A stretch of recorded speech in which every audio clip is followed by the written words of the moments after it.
ในโอกาสเกิดอาศัยท้องแม่แบ่งปันดินน้ำลมไฟมาเป็นเนื้อเป็นตัวถึงพ่อแม่สิแบ่งดินน้ำลมไฟเป็นเนื้อเป็นตัวเฮาแต่สิ่งที่ตกแต่งให้เฮาเป็นผู้ยิ่งให้เฮาเป็นผู้ชายเป็นคนขี้ร้ายเป็นคนงามเป็นคนโง่เป็นคนฉลาดเป็นคนถูกเป็นคนรวยอันนั้นขึ้นกับบุญเนี่ยขึ้นกับบุญกับบาปที่ได้เฮ็ดได้สร้างได้ทำไว้ตั้งแต่อดีตก่อน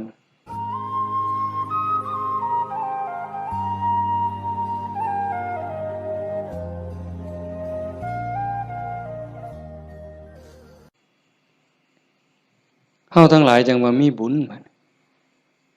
มันมาจากขันธ์แล้วหนีจากนรกพ้นนรกพ้นเปรตพ้นอสุรกายพ้นสัตว์เดรัจฉานได้มาเป็นคนยกระดับจากคนมาเป็นมนุษย์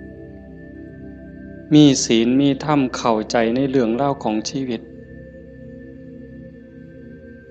แก้วแหวนเงินทองเฮาก็หาอยู่ประกอบสัมมาอาชีพเลี้ยงปากเลี้ยงท้องเลี้ยงลูกเลี้ยงหลานอยู่2 มื้อ3 มื้อที่เฮามาอยู่ในสวนธรรมเนี่ยขันไปค้าไปขายเด้มันสิได้จักบาทผู้บางคนได้เป็นพันผู้บางคนได้เป็นหมื่นแต่ญาติโยมคิดว่าเอาไว้ซะก่อน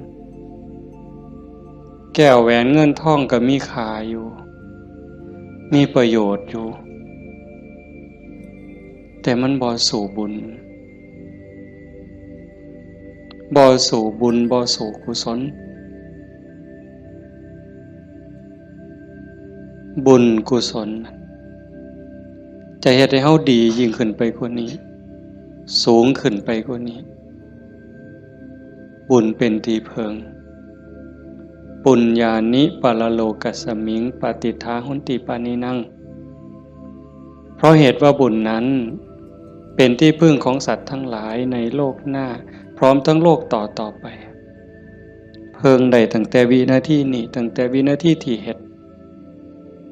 บุญก็เอากายเอาวาจาเอาใจนี่เฮ็ด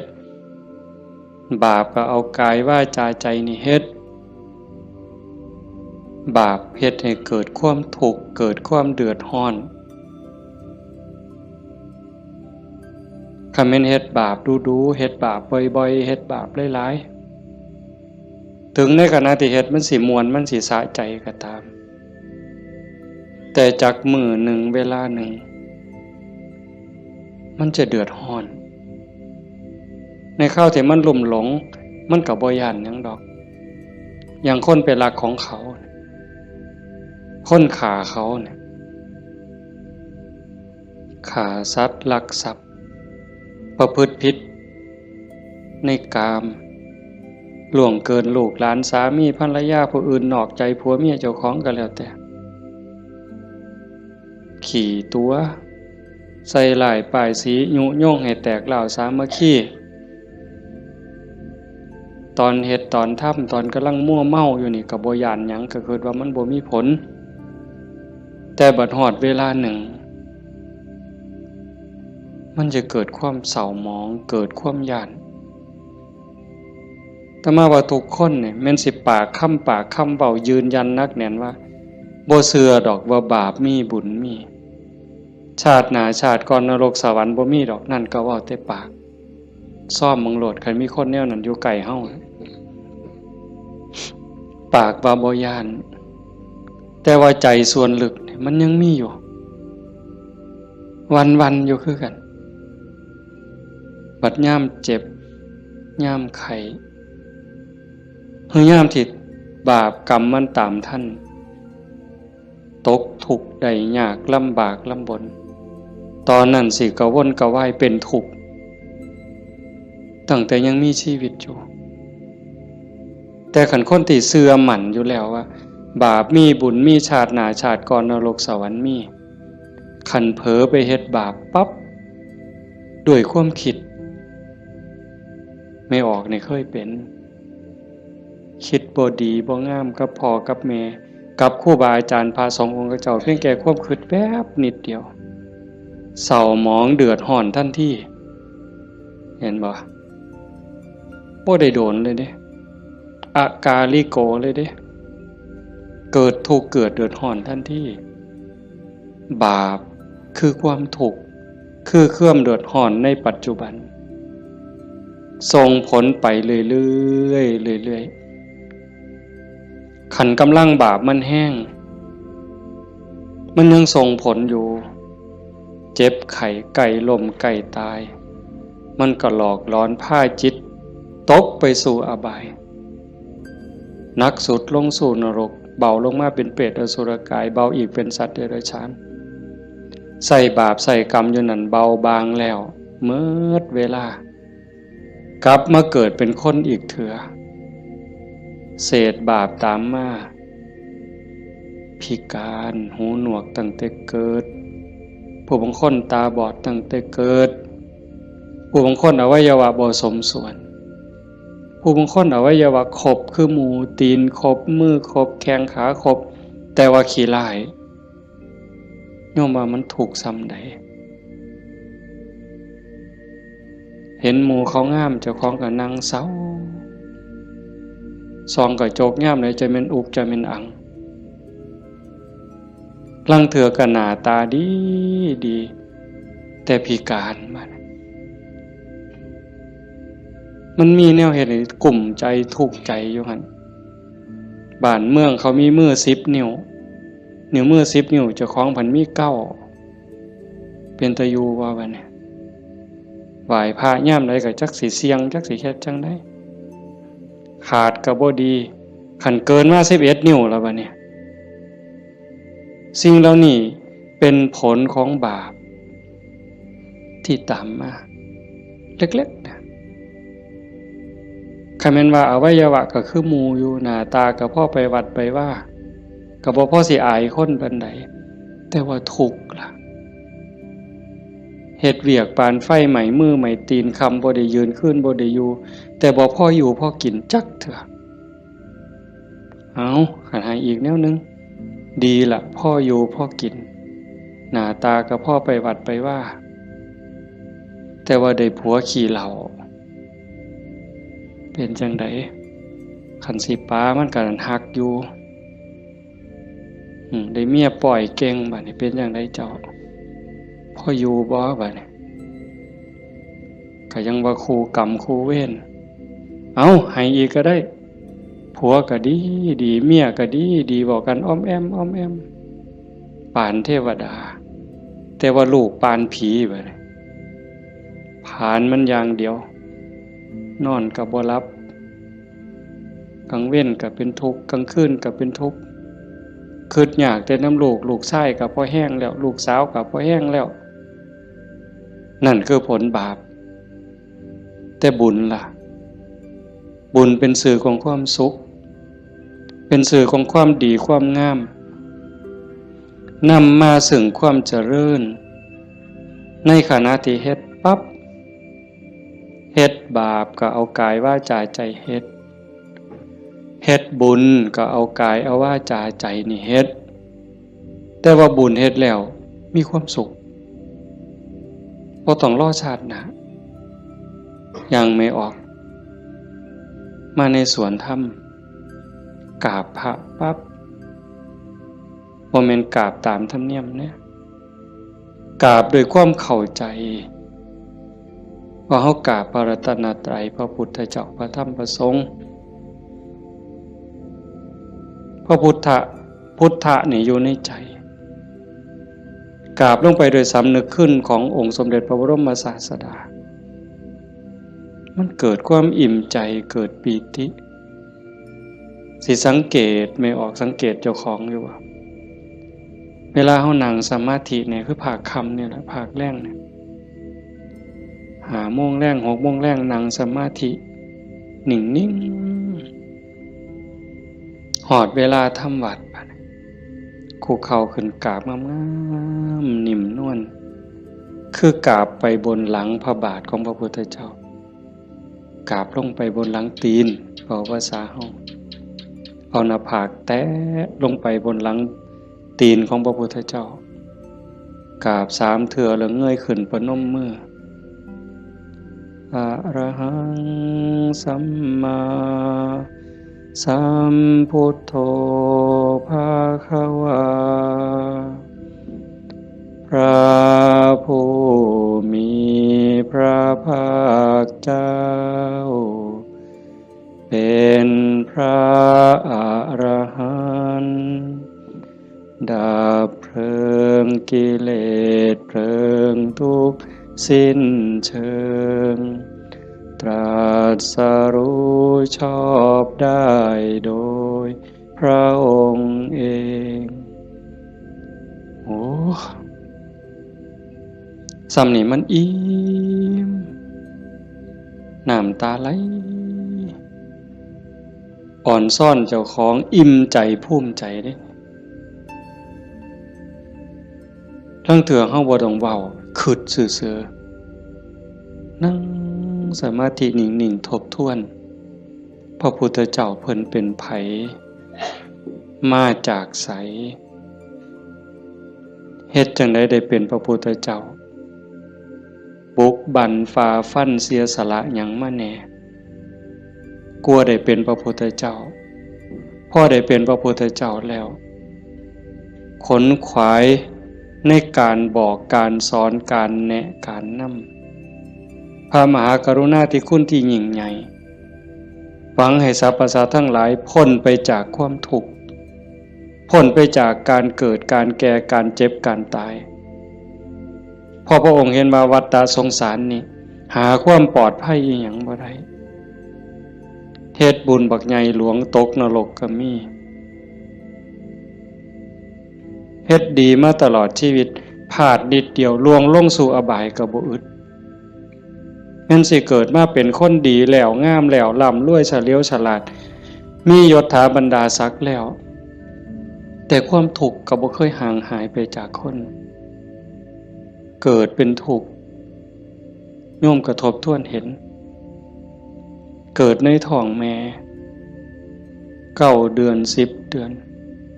พัฒนาการเฮานั่งคดจ้องของอยู่ในท้องแม่มือคลอด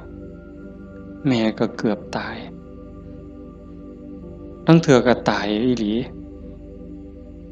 แม่ก็ห้องโฮโพสังกาหมดลูกหลุดออกมาสลบเลย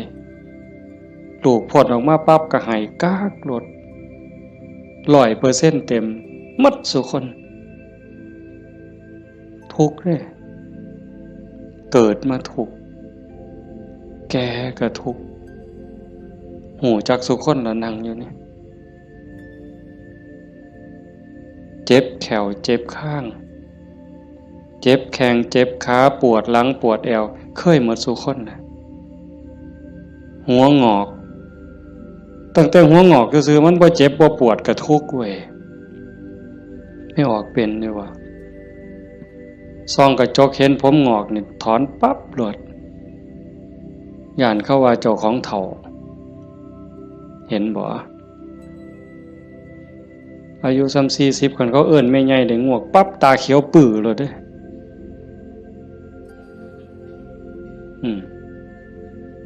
แต่คันอายุ60เขาเอิ้นน่าสาวอายุปานใดล่ะ60ว่าแต่แม่น45หนู กินฮอดข้าวบ่เลยเป็นบ้าเด้นี่ดีใจอ่ะเห็นบ่เฒ่าก็เป็นทุกข์เจ็บก็เป็นทุกข์ตายล่ะคนตายตอนมันตายแล้วมันบ่ทุกข์ดอกร่างกายหั่นแต่ว่าความรู้สึกนึกคิดน่ะมันห่างย่านตอนบ่ทันตายเนี่ยมันย่านเป็นหยังจังย่านคันคำถามแนวนี้เป็นหยังจังย่านตายบ่มั่นใจในเจ้าของที่จริงกันเฮาเฮ็ดบุญเฮ็ดกุศลสร้างคุณงามความดีไว้เพียงพอมันสิย่านเฮ็ดหยัง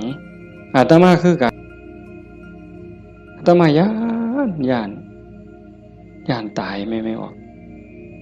ยังย่านตายอาตมาย่านอาตมาตกนรก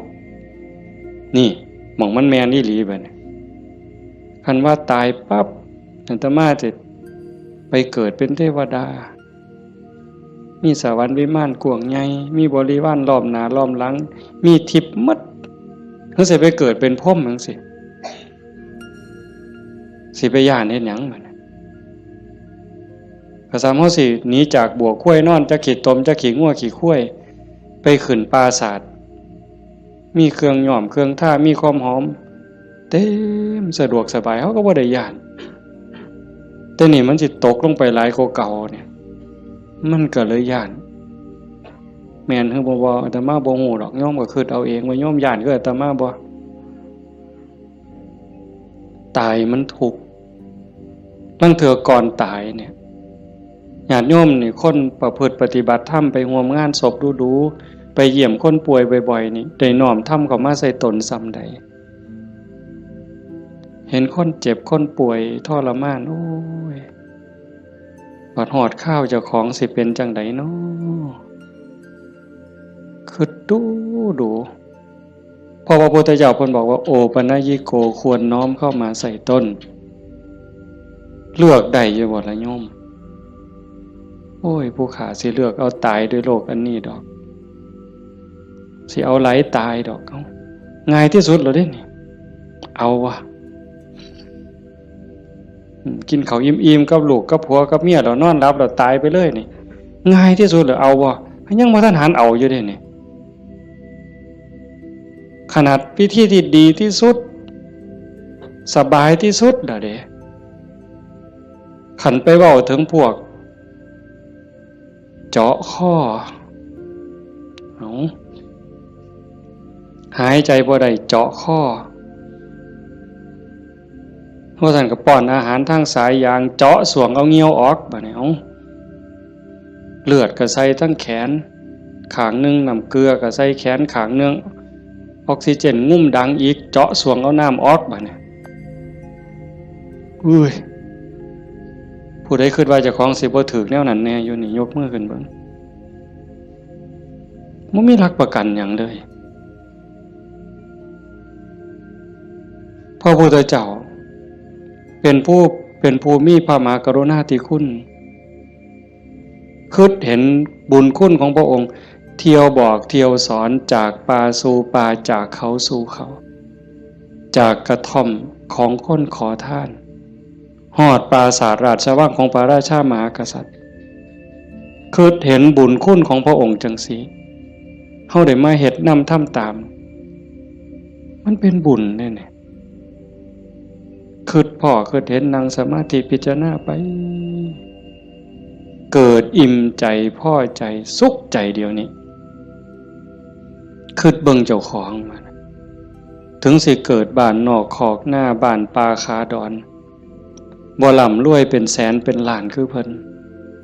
แต่ว่าเฮามีวัด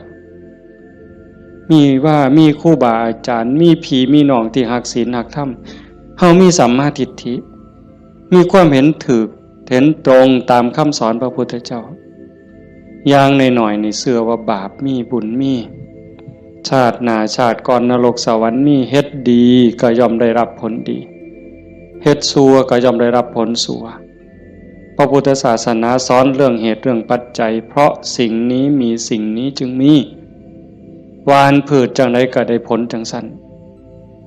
อ่อนซ่อนเจ้าของภูมิใจในเจ้าของแม่นสิเกิดบ้านนอกคอกหน้าทุกข์ยากปากหมองบ่ร่ำบ่รวยบ่สวยบ่งามแต่เฮามีโอกาสได้เข้าวัดได้มีโอกาสปฏิบัติธรรมเป็นผู้บ่ประมาทได้ยินเสียงปากเสียงเว้าของครูบาอาจารย์น้อมนำลงสู่การประพฤติปฏิบัติซ้ำนี่เฮากับพ่อแห้งอ่ะเนี่ยโยมเป็นบุญล่ะนี่เกิดปีติเกิดความอิ่มใจแล้วก็ตั้งตนในความบ่ประมาทอีกอันนี้หมายถึงบุญเฮ็ดปั๊บก็เกิดความสุขใจอิ่มใจปั๊บขันเฮ็ดเรื่อยๆเฮ็ดบ่อยๆเฮ็ดดูๆจิตนึกตั้งแต่ถึงคุณงามความดี บัดเจ็บบัดป่วยบัดไข้บัดหนาวบัดสิลมสิตายนิมิตที่มันดีมันงามนำพาดวงจิตดับปุ๊บไปสู่สุคติขันมันเฮ็ดดูอันนี้หมายถึงดีเด้ให้ท่านรักษาศีลเจริญภาวนาเลี้ยงพ่อเลี้ยงแม่เขาวัดเขาว่าสร้างน้ำทำบุญมีจิตเอื้อเฟื้อเกื้อกูลขันมันเฮ็ดดูบ่อยๆจิตมันเที่ยวทางนี้ดูอันดอกมันก็ง่ายต่อการสิเกิดสิ่งเหล่านี้ในการจูงจิตไปสู่สุคติดับปุ๊บก็ไปสู่สวรรค์ไปสู่พรหมอื่นว่าไปสู่สุคติใส่บุญใส่กุศลไปจนหมดแห้งของบุญของบาปของบุญของกุศลส่วนนั้นหมดเวลาขันบ่ท่านถึงความเป็นพระอริยเจ้ากลับมาเกิดเป็นคนอีกเถื่อบัดนี้ ผลบุญพามาเกิดเป็นคนเศษบุญตามมาปุ๊บ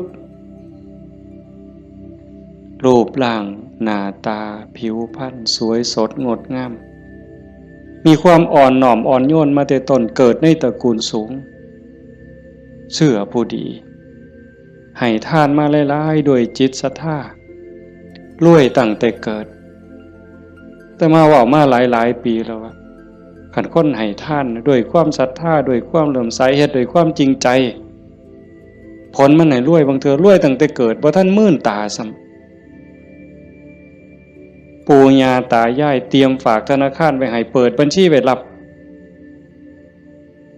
เป็นร้อยล้านพันล้านล่ะเห็นบ่ล่ะนั่นคืออานิสงส์ของศีลของทานของบุญของกุศลสวยรวยสวยผอมงามผอมรวยผอมฉลาดผอมโรคภัยไข้เจ็บหน่อยอายุยืนมีคนเคารพนับหน้าถือตาเว้าหยังคนก็เชื่อถอยฟังคำผู้ใดบ่อยากได้เนี่ยก็ 100% ทุกคนอยากได้แต่ว่าอยากซื่อๆมันบ่ได้บัดนี้ต้องเฮ็ดต้องสร้างเหตุปัจจัยแต่ว่าคนไทยในปัจจุบันเนี่ยอาตมาว่าก็กำลังหลงทางไปไกลคือกันมองจังหนึ่งก็คือศาสนาพุทธเจริญเบิ่งอีกแนวหนึ่งก็คือเสื่อมเต็มทีในเวลาเนี่ยนี่คือชุมนุมชนของเฮาเนี่ยกลุ่มเฮาเนี่ยคือเจริญอยู่แต่ว่าอีกกลุ่มหนึ่งมันอาศัยพุทธศาสนาติดยี่ห้อพุทธศาสนาแต่ว่าเนื้อในแกะกล่องเปิดขวดกินเข้าไปมันบ่แม่นบ่อยากเว้าหลายปานใดดอกเรื่องหมู่นี้แต่มันต้องเถือกับเป็นตะเว้าอ่อนวอนบวงสรวงพิธีกรรมนี่มันออกนอกทางหมดนิยมคันมันสิง่ายปานนี้พระพุทธเจ้าสิมานั่งเฮ็ดหยังสิสอนเฮาให้ฝึกให้ฝนให้เพียรเฮ็ดหยังครูบาอาจารย์หลวงปู่หมั่นหลวงปู่ชาเอาชีวิตเกือบบ่รอดก็สั่นก็ครึ่งฝ่ายแล้วก็มาผูกหัวเจ้าของก็สวดซะทีล่ะอิติปิโส1,800,000ก็ได้ตัวให้มันหอเวินกิเลสคูโคบเอาโลดติล่ะมันแม่นบ่ล่ะกระแสนี่กำลังแห้งแม่ออกกระแสนี่กำลังหลายนั่งเถื่อกับเงินนี่เป็นตัวตั้งบ่ได้ตั้งใจดอกแต่ขี่รถมาได้ยินไหมเปิดวิทยุฟังแถวนี่ล่ะวิทยุแถวนี่ล่ะหมดน้ำกันนี่ล่ะเนาะพอมันได้เงินหลายบางมื้อวันที่2บ่อาตมาไปเทศงานนึงเทศจบคนกำลังลังมาอันนี้มือสาวมือรุ่นก็เลยถามประธานงานเขาก็บ่ฮู้ดอกว่าท่านเข้าใจว่ามันเป็นแนวใดนะถามว่าเป็นจังได๋งานเรียบร้อยดีอยู่บ่เรียบร้อยอยู่ค่าน้อยเพิ่นว่าอุ้ยได้เงิน800,000กว่าเพิ่นว่าสาธุว่ะงานคืนเดียวง่ายๆแจกไม่หีบกันหมดคืนเนี่ย อยากเคาะเมิดไว้ก็ออกแบ่งใหญ่ๆถ้ามาเสือว่าพระพุทธเจ้าบ่สอนแล้วก็บ่ได้พาเฮ็ดแนวนั้นแต่แนวจังซี่นี่ไม่ออกบ่ออกนอกจากเป็นบุญเป็นกุศลเด้เฮามาเฮ็ดในมื้อนี้เวลานี้เด้นอกจากมาสร้างบุญแล้วมาหาที่เพิงสำหรับดวงจิตดวงวิญญาณเจ้าของแล้วชีวิตมันมีกายกับใจอย่างว่าร่างกายประกอบด้วยดินน้ำลมไฟเหมือนเวลามันก็แตกสลายดินขึ้นดินน้ำขึ้นน้ำลมขึ้นลมไฟขึ้นไฟแต่กระแสจิตกระแสใจกระแสวิญญาณเดินทางต่อหอบบุญหอบบาปไปขันดวงจิตดวงใจดวงใดได้รับการพัฒนานอกจากบุญแล้วพัฒนาคือมันเฮ็ดให้เกิดให้มียกระดับเจ้าของสูงขึ้นจากอำนาจการบีบคั้นกดขี่ข่มเหงของกิเลสคือความโลภความโกรธความหลงจิตดวงนั้นเบายิ่งเบายิ่งละเอียดยิ่งสูงใกล้พระพุทธเจ้าไปเรื่อยๆเรื่อยๆเรื่อยๆขันใจต่ำก็หมายความว่ากิเลสถมมันหลายใจสูงกิเลสติดหน่อยขันสูงที่สุดกิเลสเกาะบ่ได้ก็เป็นอิสระจากกิเลสไปเข้ามาเดินจงกรมมานั่งสมาธิสวดมนต์ฟังเทศน์ฟังธรรมก็เพื่อสิซักฟอกจิตใจเจ้าของการฟังธรรมนี่ก็เป็นตนหนึ่งเฮ็ดให้เฮาได้เกิดปีติเกิดความสุขเกิดสมาธิตั้งแต่เกิดความเข้าใจได้ส่องได้ทางยกจิตเจ้าของให้มันสูงยิ่งขึ้นได้เฮาก็เฮ็ดหลายๆอย่างทั้งการฟังทั้งการประพฤติปฏิบัติทั้งการสวดมนต์เฮาทำวัดแปลมันยิ่งเห็นยิ่งเข้าใจอย่าเอาเพียงแค่มวลเอาเพียงแค่ความไพเราะอย่างเดียวเฮาสวดซ่าๆเฮามีโอกาสพินิจพิจารณาถึงความหมายที่เฮากล่าวออกไปแต่ละคำน้อมนึกเห็นพระพุทธเจ้านึกถึงครูบาอาจารย์พระอริยสงฆ์คือจังเพิ่นบอกเพิ่นสอนอ่านไปนำสวดไปนำพิจารณาหาเหตุหาผลหาความหมายนำมันจะได้เข้าใจยิ่งขึ้นคันเฮาคิดจังสี่คือโยมพอออกผู้เป็นเจ้าภาพเป็นตะเงิดคนอีหลีเด้อาตมาเห็นอาจจะเห็นมาหลายแต่จื้อได้นี่เป็นรายที่สองผู้หนึ่งโยมเพื่อสังขะจังหวัดสุรินทร์เฮ็ดแรกๆเนี่ยเฮ็ดเป็นรีสอร์ทเฮ็ดสวนนี่เป็นรีสอร์ทมีบ้านพักเอาไปเอามาไปปฏิบัติธรรมดูเขาก็คือสิบ่ต่างกับเจ้าภาพเฮาใจตกลงไปในกระแสธรรมหักศีลหักธรรมมั่นใจแล้วว่าอันใดสิเป็นที่เพิงของชีวิตอันใดสิเป็นสมบัติควรสิถือออกจากโลกนี้ก็ค่อยๆเปลี่ยนบัดจากรีสอร์ทจากบ้านพักนัดพี่นัดน้องไปร่วมปฏิบัติจากกลุ่มก่อนเล็กๆจัดประกาศงานบักใหญ่มีงานปฏิบัติธรรมมาหลายปีตั้งสถานีวิทยุคือกันเลย2 ปีที่ผ่านมาหลังเนี่ยจัดงานปริวาสโยมได้ไหนไม่ออกได้ไหนเอาสวนเจ้าของจัดเป็นงานปฏิบัติธรรมนิมนต์พระมาเขาอยู่ปริวาสกรรมญาติโยมไม่ออกชาวบ้านกับมาร่วมปฏิบัตินำกับพ่อๆกันนี่แหละครับเฮาแต่เพิ่นก็มีพระเสริมเข้ามานี่คือมั่นใจแล้วว่าสิ่งที่สิถือออกจากโลกนี้นอกจากบุญกุศลคุณงามความดียังมีโอกาสได้คัดเกลาจิตใจยกระดับจิตวิญญาณเจ้าของให้สูงขึ้นให้มันสูงขึ้นจากอำนาจของความโลภความโกรธความหลง ความอิจฉาริษยาอาฆาตพยาบาทจองเวรหน่อยเนื้อต่ำใจบุญยังบ่ท่านปลอดภัยปานใดเลยดีอยู่แต่บ่ท่านปลอดภัยเพราะว่าคำสอนของศาสนาญาติโยมก็ได้ยินอยู่แล้วหลายๆมื้อเขาก็ทำวัดอยู่ประจำละชั่วประพฤติดีเห็นบ่ละชั่วประพฤติดีทำจิตให้บริสุทธิ์ตัวจิตบริสุทธิ์นี่จึงเป็นพุทธศาสนาละชั่วมาเฮ็ดดีนี่มันยังบ่ทันฮอดพุทธศาสนาแต่มันเป็นหลักษากลของโลกของจักรวาลผู้ใดเขาก็สอนกันแบบนี้เนี่ยโยมก็ลองพิจารณาว่าชีวิตเฮาที่เหลืออยู่เนี่ยเฮาสิเฮ็ดจังได๋จังสิใกล้พระพุทธเจ้าใกล้หลักธรรมเข้าไปที่สุดจากชั่วมาถึงดีจากดีไปถึงว่างจากชั่วมาถึงดีจากดีไปถึงว่างตัวทางสายกลางเนี่ย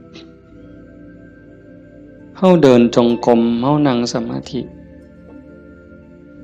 แน่ๆแล้วว่าเฮานั่งเอาบุญแต่ว่าเหนือกว่านั้นเด้การพัฒนาการยกระดับจิตโยมก็ต้องเบิ่งนำเพราะว่าธรรมะคำสั่งสอนของพระพุทธเจ้ามันปฏิบัติได้บ่จำกัดการสวากขาโตภควตาธัมโมพระธรรมเป็นสิ่งที่พระผู้มีพระภาคเจ้าตรัสไว้ดีแล้วเฮาสวดมนต์ว่าจังซี่ดีนี่หมายความว่าจังได๋ดีก็หมายความว่าบ่ชั่วตอบแบบพี่บ่าเว้าเด้ดีคือบ่ชั่วแต่ในความหมายนั้นดีแล้วหมายความว่าบ่ขาดพระพุทธเจ้าสอนไว้ตรัสไว้บ่ขาดแล้วก็บ่เกินพอดีสำหรับการดับทุกข์สำหรับการสร้างบุญสร้างกุศลสร้างประโยชน์กับส่วนรวมแล้วพอดีสำหรับการดับทุกข์บ่ต้องเติมเข้าไปอีกแล้วก็บ่ต้องเอาออกคำสอนเนี่ยบ่ต้องเอามาเติมคันพวกมาเติมกลายเป็นสัตว์ทำปฏิรูปเป็นของปลอมไปมองศาสนาสิฟั่นเฟื่อนมองเฮาสิหลงทางเสียเวลาของชีวิตเฮ็ดไปก็เสียเงินเปล่าเสียเวลาเปล่านั่นคือมันเป็นสัตว์ทำปฏิรูปเป็นของเกินเป็นของไร้สาระแต่ว่าเติมเข้ามางัดใส่พระโอษฐ์ของพระองค์ว่าอันนี้พระพุทธเจ้าตรัสนี่คือเหตุการณ์หลายๆอย่างอยู่ในเวลานี่ในสังคมชาวพุทธเฮาบ่ขาดแล้วก็บ่เกินสวากขาโตภควตาธัมโมพระธรรมเป็นสิ่งที่พระผู้มีพระภาคเจ้าตรัสไว้ง่ายแล้วนอกจากดีแล้วก็ง่ายนำเพียงจังว่าง่าย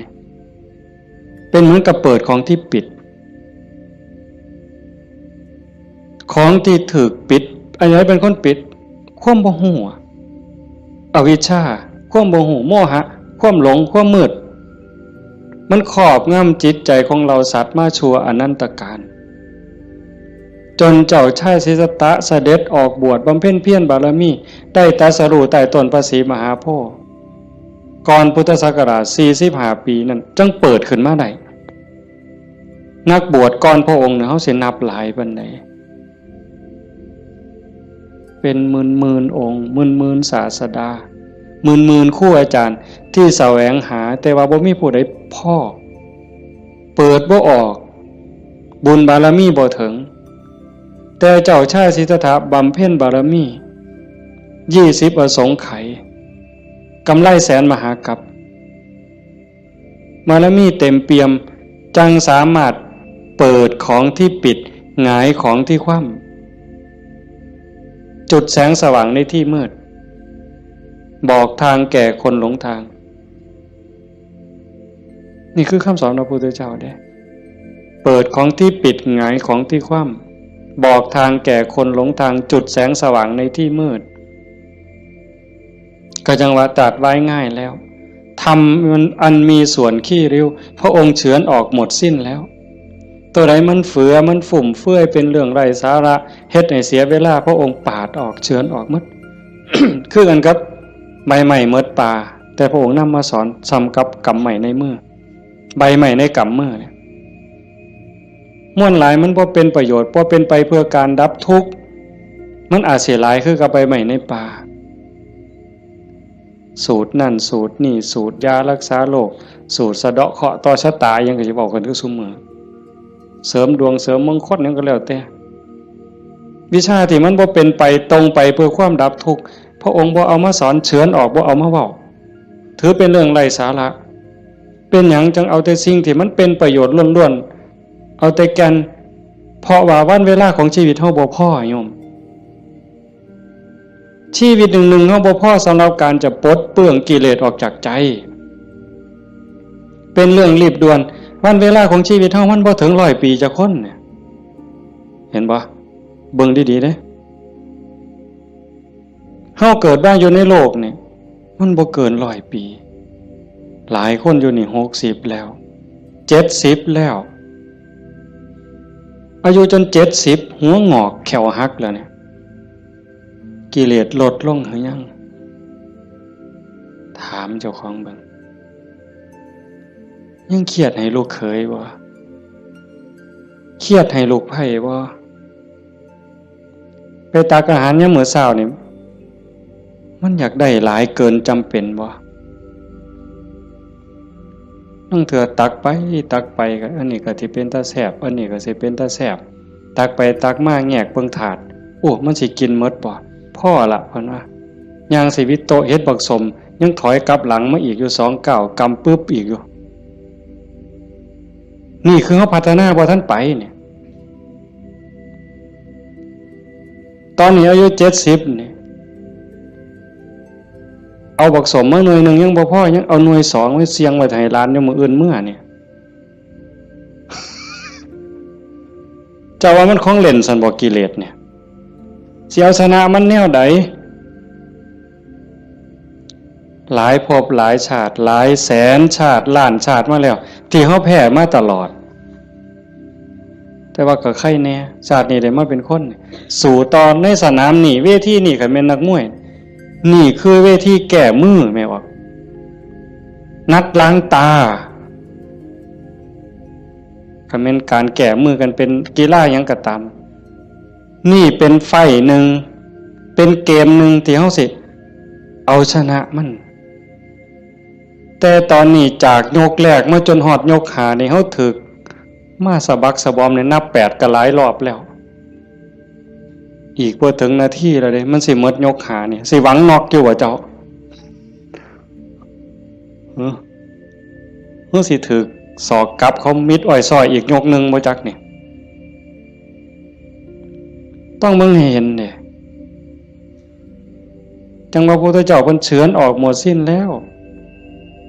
เอาแต่เรื่องทุกข์เรื่องดับทุกข์จ่อเข้ามาคันเอาว่าท่านเข้าใจซ้ำนั่นอ่านความรู้สึกเจ้าของมันเฮามาเดินจงกรมนั่งสมาธิซ้ายย่างเนาะขวาย่างเนาะสิย่างพุทโธก็แล้วแต่ย่างเฮ็ดหยังอาตมาอาจสิเว้าบ่ถูกเด้ญาติโยมอาจจะเข้าใจกว่าอาตมาก็เว้าไปตามบ่าซั่นเนาะย่างเพื่อฝึกสติเพื่อเพิ่มความถี่ของสติสัมปชัญญะสติคือความระลึกได้สัมปชัญญะคือความรู้ตัวฝึกบ่อยเฮาเผลอนี่เอาวันนี้เรื่องบุญน่ะมันของตายอยู่แล้วไม่ออกบ่ออกเรื่องบุญน่ะของตายเพียงแค่เฮาตั้งอกตั้งใจมีศรัทธามาเฮ็ดในบุญของตายมันได้อยู่แล้วจากชั่วมาถึงดีจากดีมาถึงว่างจากบาปมาถึงบุญจากบุญไปถึงว่างเนี่ยบุญของตายเฮาเพียงแค่มีศรัทธามานี่มันมหาศาลแล้วบุญเป็นต้นหนุนแต่เฮาสิเอาดีกว่านั้นบ่คันเจ้าดีกว่านั้นทุกอย่างก้าวที่เฮาย่างซ้ายหูว่าซ้ายขวาหูว่าขวาคันสิเอาขวาพุทธซ้ายโทก็ให้ฮู้อย่าให้จิตออกนอกปกติคนเฮานี่จิตมันสิส่งออกนอกย้อนไปอดีตบ้าง มื้อวานมื้อก่อนปีกาย10 ปีก่อนยังเอามาคิด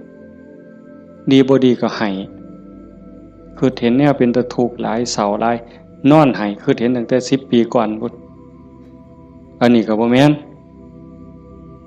คิดไปคิดมาเห็นตั้งแต่อดีตได้ตามใจเฮ็ดอันนั้นก็แม่นหมดแน่นหมดถูกใจเจ้าของหมดนอนหัวยุ่มอยู่อันนี้ก็บ้าบ่แม่นคันบ่อยู่กับอดีตบ่นี่พูดอนาคตมื้ออื่นมื้อนี้ผู้เขาหดบ่นอพูนย่านผู้เหี่ยวมึงติล่ะอีหล่าหลานน้อยมันสิคิดฮอดแม่ใหญ่มันบ่นอ ไปดอกเด้อันนั้นอันนี้มันสิได้เป็นจังซี่บ่เกิดความวิตกกังวลไปข้างหน้าอันนี้ก็บ่แม่นการประพฤติปฏิบัติพระพุทธเจ้าเพิ่นบอกให้อยู่ในปัจจุบันอดีตก็ละไปแล้วอนาคตก็ยังไม่มาให้อยู่กับปัจจุบันที่เฮาพุทโธนี่คือเห็นปัจจุบันหายใจเข้าพุทนี่เห็นปัจจุบันโธออกนี่เห็นปัจจุบันในเมื่อมีสติอยู่กับปัจจุบันอันนี้เป็นเครื่องฝึกเป็นเครื่องมือในการฝึกจิตที่มันเคยวอกแวกไปอดีตแน่อนาคตแน่บ่นิ่งแน่เพราะเฮาจับไว้กับอารมณ์พระกรรมฐานผู้บางคนก็ท้องพองท้องยุบหนอพองหนอพุทโธคือลมหายใจซื่อๆเอามันมาจับไว้นี่จิตมันก็ค่อยนิ่งเข้าคันเฮาบ่ลดละความเพียรคันจะว่าถึงสติเป็นคือกับหัวสติเตสังนิวารนังสติเป็นเครื่องกั้นหยังกั้นกิเลส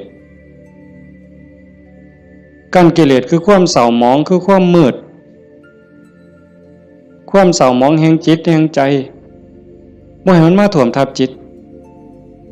ก็คือฝึกจังซี่คันสมมุติว่าสติเป็นเครื่องหัวเป็นหลักหัวมื้อนึงคิดฮอดพุทโธเทื่อนึง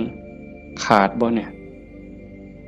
เมิดมื้อคิดฮอดพุทโธได้เทื่อนึง2เทื่อ10เทื่อ100เทื่อก็ยังว่าห่างคันมันเป็นหลักหัวนี่ลมฮอดสร้างคันสมมุติว่าเฮ็ดไร่เฮ็ดนานี่บ่ว่าแต่งัวเขาสิมากินดอกข้วยสิมากินดอกลมฮอดสร้างหัวมันห่างแม่นมั้ย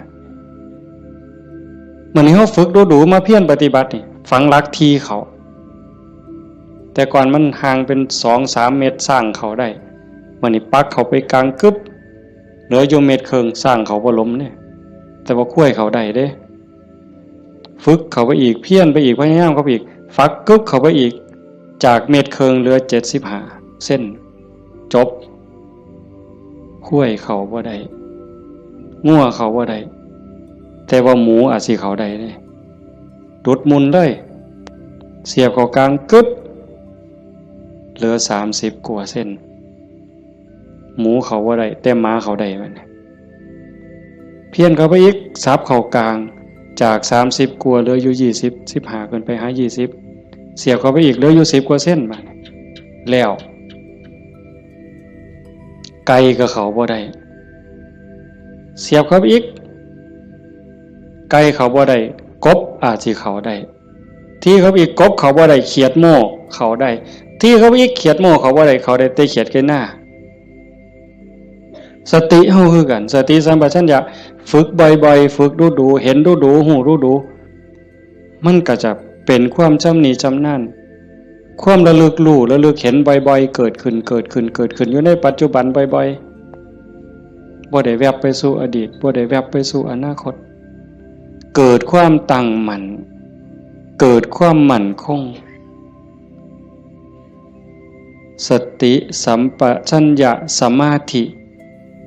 ความตั้งมั่นได้บัดสมาธิคือความตั้งมั่นแห่งจิตบ่วอกแวกปัญญารอบรู้ในกองสังขารที่มันมาหลอกจิตสังขารกลางกายก็อีกอย่างนึงสังขารคือจิตใจก็อีกอย่างนึงกายนั่งนิ่งแต่ว่าจิตมันคิดไปทั่วทิพย์ทั่วแดนในเมื่อหูจักเรื่อยๆหูจักบ่อยๆพยายามผูกมันไว้คอยตะล่อมจิตมันคือลิงเพิ่นยังว่าผูกไว้คือผูกลิงใส่หลักสติเป็นเหมือนกับเชือกองค์ภาวนาเป็นคือกับหลัก มันสิดื้อปานใดลิงมันดื้อไปโลดมันไปบ่ได้จักหน่อยมันก็ล้ามันก็ซ่าลงจักหน่อยก็นั่งจิตเฮาคือกันเฮาบ่เครียดดอกมันไปก็ปล่อยมันไประลึกได้ปั๊บก็กลับมาใหม่ระลึกได้ปั๊บกลับมาใหม่ดูเขา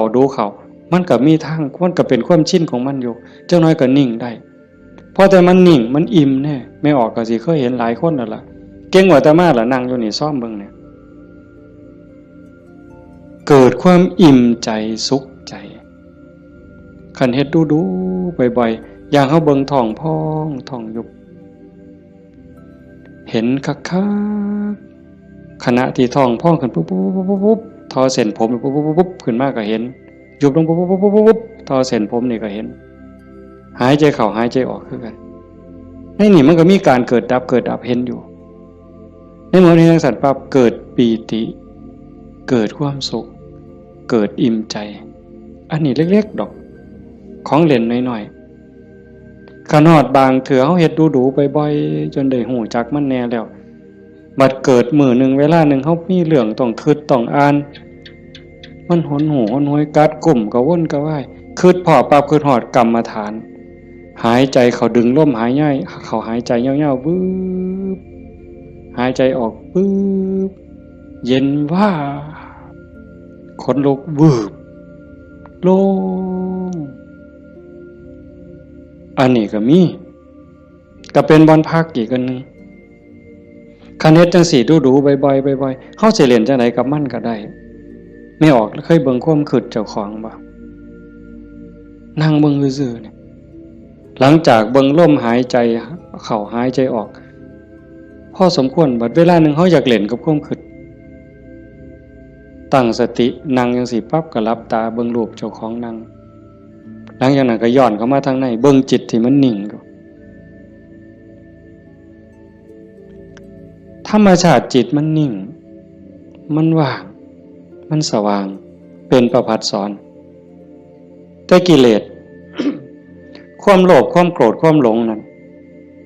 มันเป็นแขกมาเยี่ยมมาเยือนชั่วคู่ชั่วข้าวเยี่ยมแล้วก็ไปเยี่ยมแล้วก็ไปแต่ว่าเฮาขาดสติบ่นี่มันเยี่ยมตลอดเวลามาทางตาแน่ทางหูแน่ทางจมูกแน่ทางลิ้นแน่ทางกายแน่รับหูรับตาไว้ก็มาทางใจคิดอยู่ตลอดนี่คือแขกในเมื่อแขกมาเยี่ยมดูจิตใจอ่อนล้าเจ้าของบ้านบ่ได้พักข้าแต่ตอนรับแขก ไม่ว่าเคยเป็นบ่ล่ะสมมุติว่าเป็นเฮาเนี่ยนะเดี๋ยวกับผู้นั้นมาผู้นี้มาตอนรับอยู่หมดมื้อหมดเว้นหาข้าวหาน้ำให้อยู่ให้กินคอยเว้าคอยจาทักทายปราศัยเมื่อยเนี่ยคนบ่ได้พักก็เมื่อยก็ล้าใจบ่ได้พักก็คือกันเดี๋ยวก็โลภเดี๋ยวก็โกรธเดี๋ยวก็หลงเดี๋ยวก็ฮักเดี๋ยวก็ซังเดี๋ยวก็ย้านอยู่หั่นแต่คันเฮาได้เฮ็ดสมาธิได้ภาวนาจิตมันได้พักเป็นพักเกิดความหนักแน่นมั่นคงเด้เวลาที่จิตเฮามีสมาธิเกิดความหนักแน่นมันบ่เป็นสมาธิแบบที่เฮาเว้าถึงกันจนว่านิ่งสว่างดับไปเป็นชั่วโมง2ชั่วโมงเป็นมื้อเป็นเว้นก็สร้างเพียงแค่เฮาเห็นลมเข้าลมออกเนี่ยเฮาเห็นพุทโธติดต่อกันจัก5นาที10นาทีมันมีแห้งแท้เด้ไม่ออกหลายคนเป็นอยู่มั้งเห็นพุทโธลมเข้าก็พูดลมออกก็โธต่อกันจัก5นาที10นาทีนี่มันเกิดความมั่นคงในใจคันแม่นกกเสานี่ก็ซ้ำเสาปูนแล้วอยู่บ่ติงเด้จิตใจบ่หวั่นไหวนักแน่นมั่นคงโยกบ่ได้เห็นบ่เจ้าขันไปกว่านั้นบัดน่ะ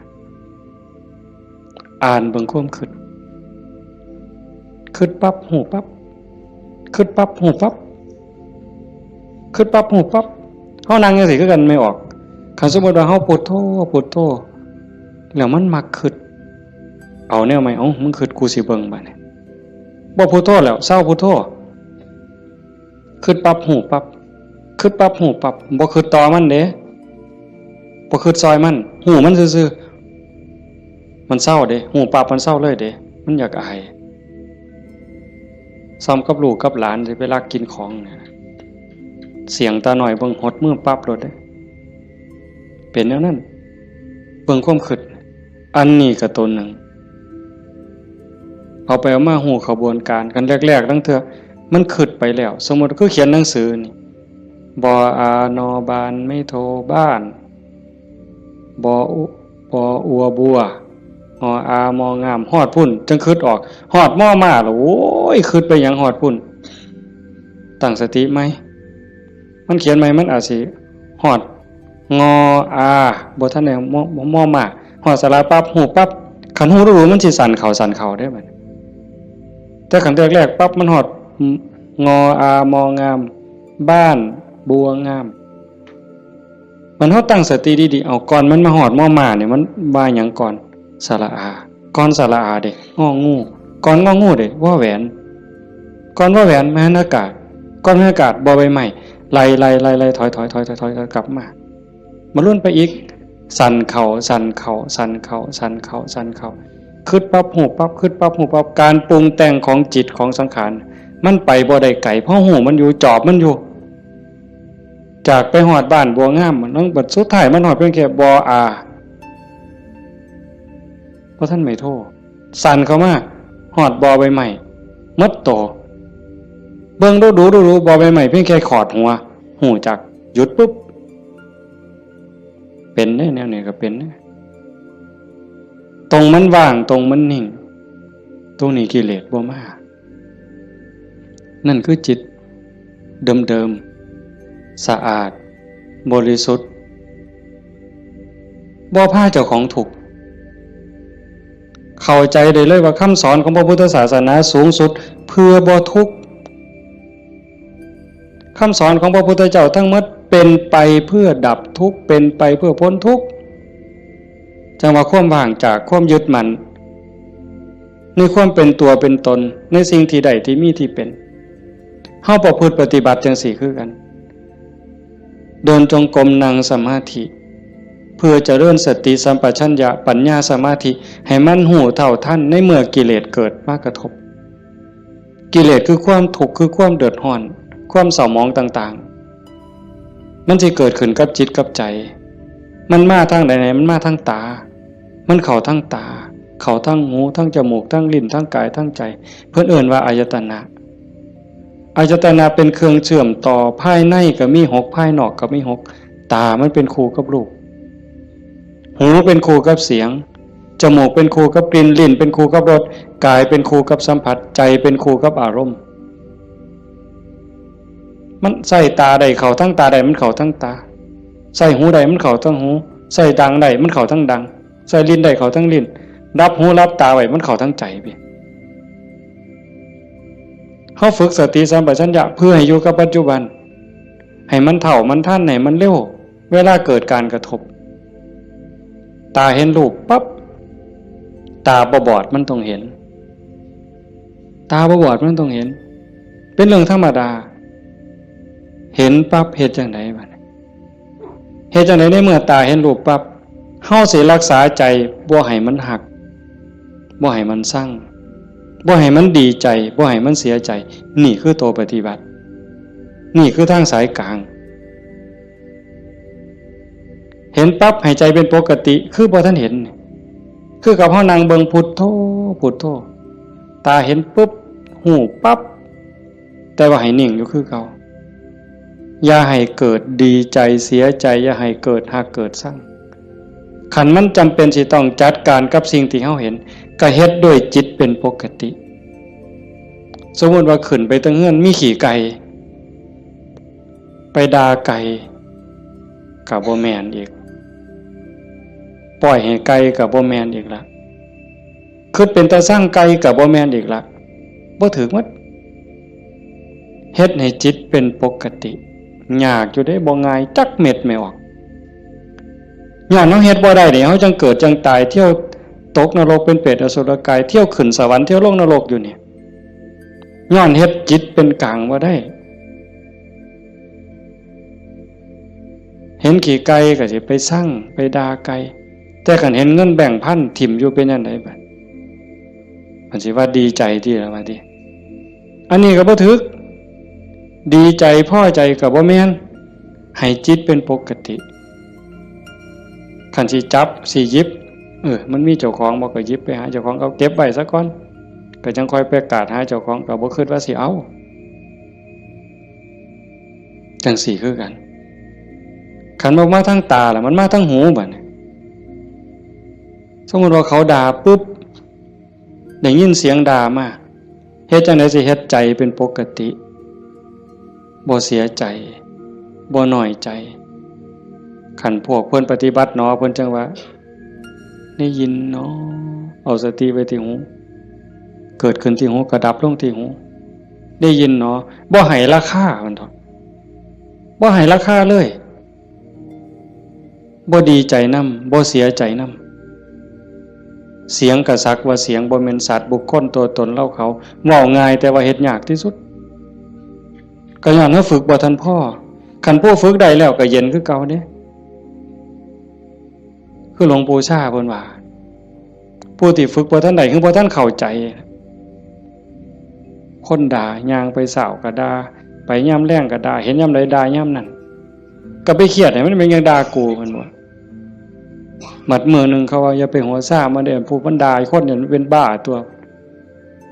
เศร้าเครียดเศร้าสั่งนั่นคือจิตเป็นกลางแล้วกลับคืนสู่ฐานเดิมของมันคันเขาให้เขาด่าเขาจมให้เฮาบ่ฮู้ท่านว่างจิตบ่เป็นก็ไปเครียดไปขมหาทางตอบแทนสิเอาขึ้นจองกรรมจองเวรไว้แต่ขันทาย่องแล้วบัดเนี่ยเป็นจังไดบัดแต่คำย่องคำย่อมากเฮาก็ดีใจก็บวกฟู่ขึ้นบ่ถือคือเก่าเสียใจก็บ่ถือดีใจก็บ่ถือแต่ให้จิตเป็นกลางๆนี่คือขอปฏิบัติธรรมชาติจิตเป็นจังซั่นมันบ่เคยฮักไผมันบ่เคยสร้างไผจิตนี่ฮักก็บ่เป็นสร้างก็บ่เป็นดีใจก็บ่เป็นเสียใจก็บ่เป็นโลภโกรธหลงก็บ่เป็นย่านหยังก็บ่แม่นมันเป็นปกติของมันอยู่กลางๆจังซั่นแต่ว่ารักโกรธเกลียดกลัวอิจฉาริษยาน้อยเนื้อตามใจย้อนกิเลสมาย่อม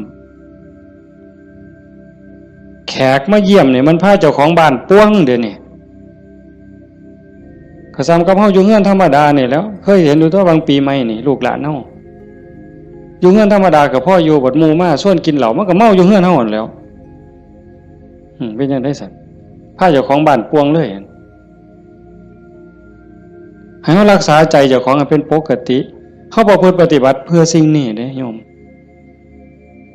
ตาเห็นก็ให้รักษาใจไว้ปกติหูได้ยินก็รักษาใจไว้ให้เป็นปกติจมูกได้กลิ่นหอมเหม็นก็ปกติลิ้นได้รสก็ปกติแซ่บบ่แซ่บนัวบ่นัวก็ปกติคันมันสิเติมก็เติมไปที่ละน้ำปลานั่นสิเติมเกลือก็เติมไปที่แต่อย่าไปคิดสร้างแม่ครัวอย่าไปจมให้เขาหนาวห่อนมันหนาวมากก็แม่นว่าสิทนกรรมฐานนี่บอกว่าให้ปล่อยว่างมันหนาวก็สิเสืออยู่ซื่อๆบ่ห่มมันดอกผ้านี่ก็แล้วแต่ว่าธรรมชาติมันก็ให้ห่มแต่ว่าก็อย่าทุกข์อย่าเดือดร้อนรักษาใจเป็นปกติคันบ่จังซั่นนี่คนมันติดชั่วก็ติดได้ไม่ออกดีก็ติดชั่วก็ติดแม่นบ่หมู่เจ้าว่าเฮาไผสิเถียงสมมติว่าตาเนี่ยมันก็บ่แม่นว่ามันสิมักแต่ของถูกใจมันเด้มันได้สิถูกตาแล้วมักเบิ่งได้สมมุติว่าเห็นผู้สาวเห็นผู้บ่าวเห็นคนงามที่เฮาพอใจบ่แม่นเฮาสิเบิ่งแต่คนที่เฮาพอใจเด้เขาเดียวก็เหลียวเบิ่งก็ดีใจโอ้ยงามเนาะโอ้ยพอใจเนาะบ่แม่นแต่จังซั่นอันคนผู้เฮาสร้างนี่ไม่ออกเคยเป็นบ่โอ้ยจะแม่นกูสร้างปานตาสิแตกเพิ่นว่าสร้างปานตาสิแตกแต่ว่าแม่นเบิ่งบ่เศร้าเนี่ยเคยเป็นบ่หมู่เจ้าบ้าหือดีซั่นคำนั้นเป็นตาสร้างกูบ่อยากเห็นก็อย่าไปเบิ่งอีกติล่ะเพียงจังเบิ่งบ่เศร้าซั่นเห็นบ่นี่คือมันโง่อาตมาผู้หนึ่งล่ะโง่แนวเนี่ยผู้ใดเศร้าโง่เนี่ยสาธุนำเด้อว่ามันเป็นตาสร้างยังไปเหลียวเบิ่งดูอยู่เอาดังบัดนี้ทั้งจมูกเนี่ยกับมันเราคนมักหอมติดหอมอย่างเดียวได้ไม่ออก ผู้เจ้าเป็นบ่ติดเหม็นไหมปลาแดกไหมปลาแดกเหม็นนี่ฮะว่าปลาแดกหอมเนี่ยตำบักฮวงคือสีแซ่บเปล่าวะนักกับไปกว่านั้นเล็บตีนสักโอ้ยบ้าคือดีกิ่มเล็บตีนสักออกมาเหม็นแทนที่สิทิมนะดมเว้ยดมเท่านึงกับบ่ว่าเด้ดมเท่าสองหมดแล้วแงกหน้าแงกหลังนี่ผู้เห็นกูบ่นอเพิ่นว่าลี่ดมนั่นน่ะเมืองอุบลเป็นด้วยวะยังจะเป็นแต่ศรีสะเกษเอาไว้โอ้ยแทนที่สิเอาถิ่มเนาะแต่มาว่าแงกหน้าแงกหลังเทื่อที่3ที่4บ่มีคนเห็นดมอีกสักเทื่อก่อนจังถิ่มนั่นใส่ว่ามาของหอมว่างจิตเป็นกลางบ่ได้นี่สติปัญญามันบ่พอเห็นบ่อย่าว่าแต่แสบบ่แสบเลยนัวบ่นัวเลยสัมผัสคือกันเย็นห่อนอ่อนแข็งใจคือกันเนี่ยมันบ่ดีคิดแล้วเฮ็ดเจ้าของเป็นทุกข์คิดพ่อเฮ็ดเจ้าของห้องไห้น้ำตาหลั่งน้ำตาไหลก็ยังมีโอกาสนอนมือกายหน้าผากคิดฮอดแล้วก็น้ำตาไหลสะอื้นอยู่ผู้เดียวบ้าคักๆในเด็กคนเนี่ยก็เนี่ยมันถูกใจเจ้าของก็นอนคิดเห็นแล้วก็หัวยุ่มอยู่ผู้เดียวพลิกไปพลิกมาจนเก็บไปฝันแล้วเว้ยนี่คือจิตมันฝึกบ่ทันใดไม่ออกโยมพอออกเพิ่นพาเฮาเฮ็ดงานปฏิบัติธรรมเสียเวลาย่อมสละสถานที่เงินทองพร้อมเพื่อเอาบุญให้เจ้าของส่วนหนึ่งแล้วก็เพื่อยกระดับจิตใจเจ้าของส่วนหนึ่งแล้วก็เห็นว่าทุกคนคือพี่คือน้องป่วนรวมทุกข์เกิดแก่เจ็บตาย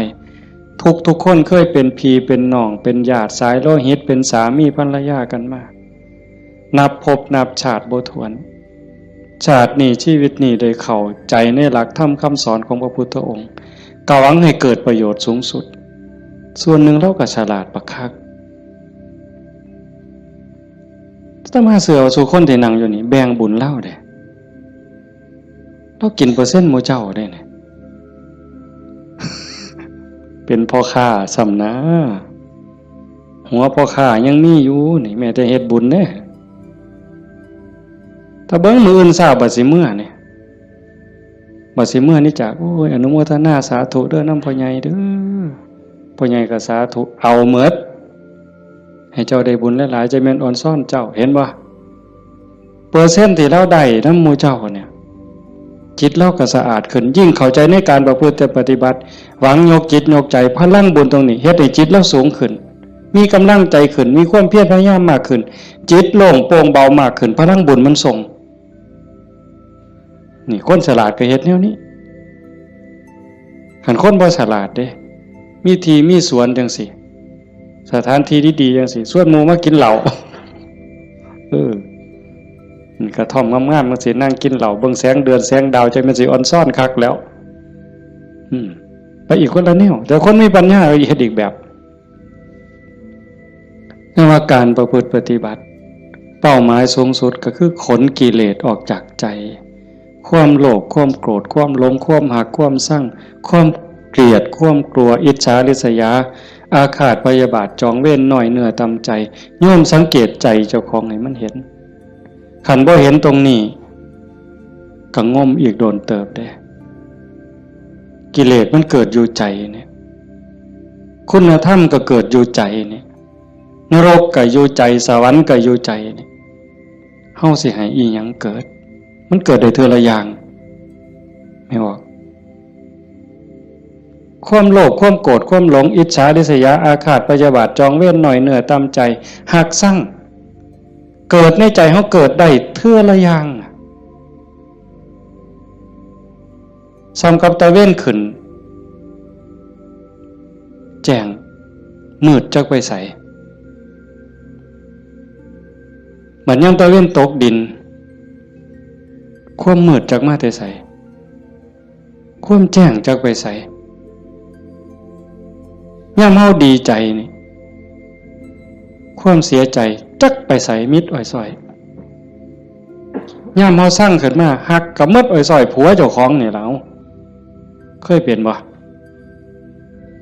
ผัวเจ้าของเมียเจ้าของนี่ฮักปานสิกลืนกินแพงกับแพงแต่บัดย่ำสร้างมาแล้วบ่โธ่หักจักไปใส่จนขากันตายแล้วเว้ยเห็นบ่อยู่น้ำกันจังสิบัดเป็นตาหักเกินมากกับเป็นตาหักบัดเป็นตาสั่งกับเป็นตาสั่งจังว่าใจเฮามันได้เกิดขึ้นได้เทื่อละอย่างเทื่อละอย่างแล้วเฮาใส่อีหยังเกิดขึ้นกับใจเฮาบัดนี้ผู้มีธรรมก็อยากให้ความดีเกิดความดีใจความภูมิใจจิตที่มีเมตตาต่อกันหวังดีต่อกันอนุโมทนายินดีนำในเมื่อผู้อื่นเขาได้ดียามเมื่อคนอื่นเขาทุกข์ยากลำบากซอยเหลือบ่ได้ก็ให้มีอุเบกขาให้ถือว่าเป็นกรรมของสัตว์พอซอยเหลือได้ก็ซอยเหลือคันเฮาจอบเบิ่งจังซี่ใจเฮามีอีหยังเกิดขึ้นปั๊บก็ฮู้จักคืออาตมาบอกตอนกลางๆนั่นว่าคิดปั๊บฮู้ปั๊บคิดปั๊บฮู้ปั๊บอันคือเฮ็ดให้มันว่างแต่คันเฮาจอบเบิ่งมันมีอีหยังเกิดขึ้นก็ฮู้ให้มันเป็นเรื่องบ่ดีบ่งามก็บ่ทรงบ่บวกบ่ทรงมันต่อบ่ร่วมคิดกับมันบ่ร่วมขบวนการกับมันเฮาจะเห็นซ่อมเบิ่งกันจากฮู้ว่าเจ้าของเป็นคนแนวใดก็จอบเบิ่งใจเจ้าของนี่เป็นคนขี้อิจฉาบ่เป็นคนขี้โลภบ่เป็นคนขี้โกรธบ่เป็นคนขี้น้อยใจบ่ญาติโยมต้องซ่อมเจ้าของได้บัดนี้ผู้เฮ็ดมาแล้วก็สาธุผู้บ่ทันเคยเฮ็ดก็ลองสังเกตเวลามันบ่พอโยมประเด็นสุดท้ายสิเว้านำเนี่ยเวลาของชีวิตเฮาเหลือน้อยผู้บางคนเข้าวัดมา10 ปี20 ปี30 ปี40 ปีผู้บางคนหลายกว่านั้นลองเบิ่งมันเทียบเบิ่งวันเวลาที่เฮาเข้าวัดเข้าว่าปฏิบัตินำครูบาอาจารย์นับเงินทำบุญกันหลายแสนลองเบิ่งเด้นับเงินที่เฮาบริจาคทำบุญหน่อยแน่หลายแน่นี่เวลา20 30 40 ปีนี่มันเป็นแสนแล้วคันบริจาคเทื่อละ100เทื่อละ20เนี่ยเข้าหมดจักเหล้าตั้งแต่ใส่บาตรตั้งแต่ไปจังหันจังเพ่นเข้าเฮาหมดจักเหล้าเอาผ้าเอาสาดเอาหมอนถวายวัด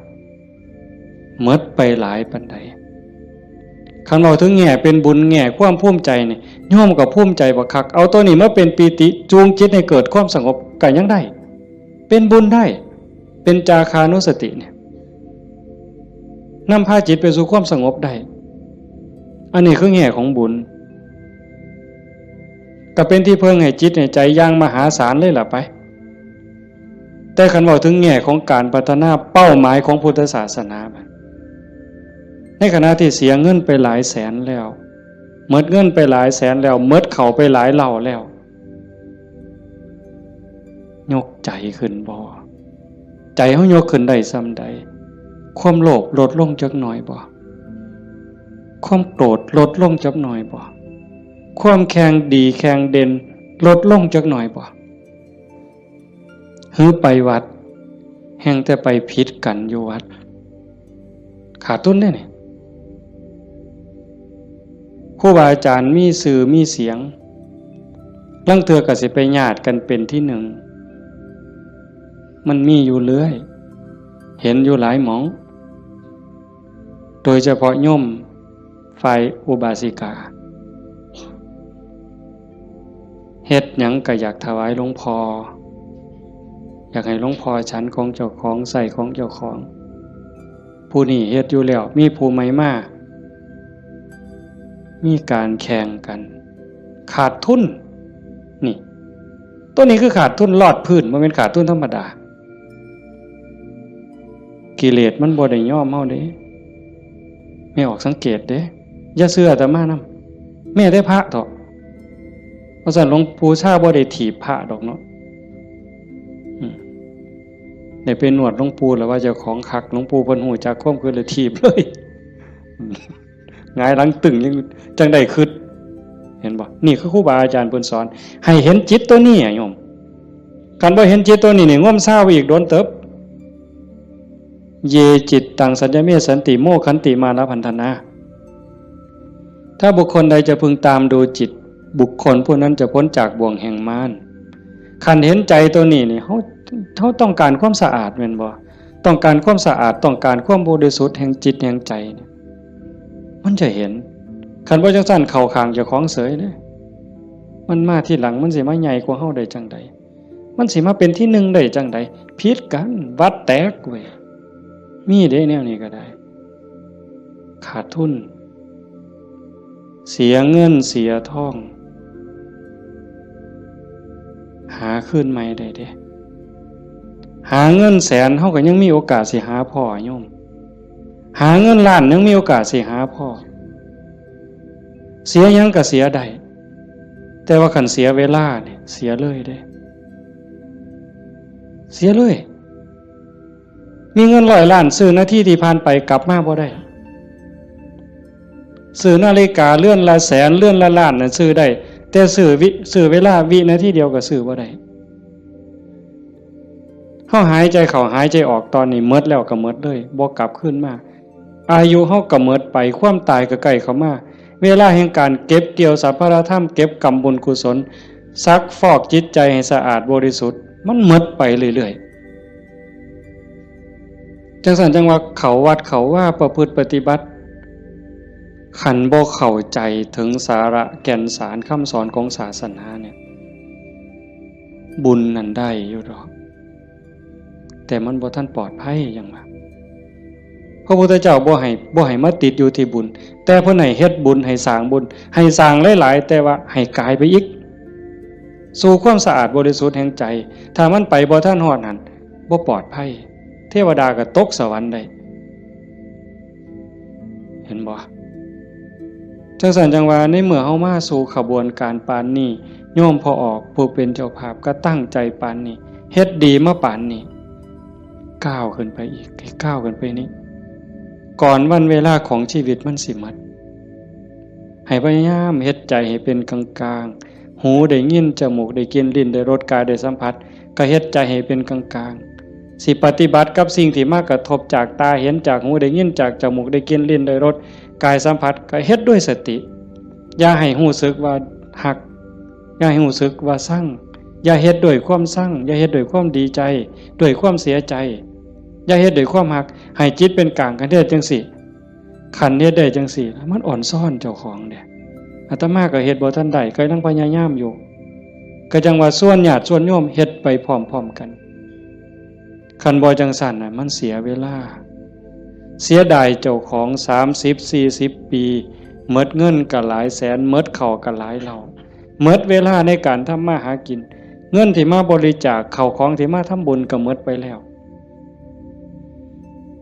เวลาล่ะคันเอาเวลานั้นที่มาอยู่วัดอยู่ว่ามาสร้างน้ำทำบุญไปหาเงินหาทองมันก็ต้องได้ตื่มกันอีกหลายเติบมันจักเท่าแต่ว่าเฮายอมเสียสิ่งนั้นเพื่อสิแลกเอาสิ่งที่ดีที่สุดสิ่งที่ประเสริฐที่สุดก็คือใจเจ้าของเนี่ยให้ได้ใจที่มีความสงบใจที่มีความร่มเย็นใจที่เต็มเปี่ยมด้วยความเมตตากรุณายินดีมุทิตากับผู้อื่นใจที่เป็นอุเบกขาโตสติความระลึกได้แล้วก็อุเบกขาตัวว่างจิตเป็นกลางจิตที่เฉยเป็นสิ่งที่เฮาควรจะหาให้มันได้หาให้มันพอให้มันเจอก่อนลมหายใจสุดท้ายสิดับลงไม่ออกให้มันพอจิตนี่ก่อนลมหายใจสุดท้ายสิดับลงเพราะนั่นคือพุทธะพุทธะคือความสะอาด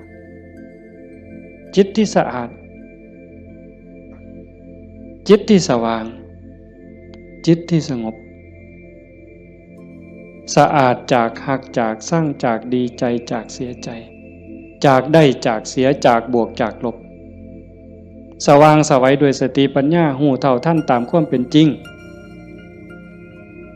หักก็ตามสร้างก็ตามสรรเสริญนินทาก็ตามลาภยศสรรเสริญก็ตามสว่างตาโดยแสงไฟเพิ่นบอกสว่างใจโดยแสงธรรมบ่ยินดียินร้ายเห็นทุกสิ่งทุกอย่างเกิดขึ้นตั้งอยู่ดับไปอนิจจังทุกขังอนัตตากฎของแต่ละขอบงำสรรพสิ่งอยู่สะอาดสว่างสวัยด้วยสติปัญญาสงบนิ่งจิตใจบ่กระเพื่อมด่ามากกับบ่กระเพื่อมย่องมากกับบ่กระเพื่อมนักแน่นคือกับหินเนี่ยจิตใจของพุทธะเป็นแบบนั้นสะอาดสว่างสงบหูเท่าท่านตื่นจากความลับไหลเบิกบานจากการที่เจ้าของบ่มีโทษตรงนี้เป็นวิชาการของพุทธศาสนาเป็นหลักที่ชาวพุทธต้องปฏิบัติอันสิไปอ่อนว่อนบวงสรวงสวดแล้วก็ขอสวดแล้วก็ขอขันมันได้ซ้ำนั้นมันก็สิดีอยู่ขันมันได้พระพุทธเจ้าก็พาเฮ็ดแต่ตรงนี้ที่พระพุทธองค์เพิ่นสอนสลบจักเทื่อกลัวสิเป็นพระพุทธเจ้า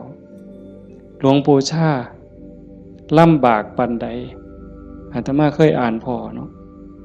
ว่าสิขึ้นไปอยู่เทิงภูว่าบ่อยากยุ่งบ่อยากยากนำการมาหาบิณฑบาตไปอยู่เทิงภูก็ว่าสิเหี่ยวกินพุ่นเนาะเหี่ยวฉันพุ่นเนาะฝึกซ้อมจนปานนั้นบัดเป็นไข้เป็นหนาวไปอยู่กลางป่า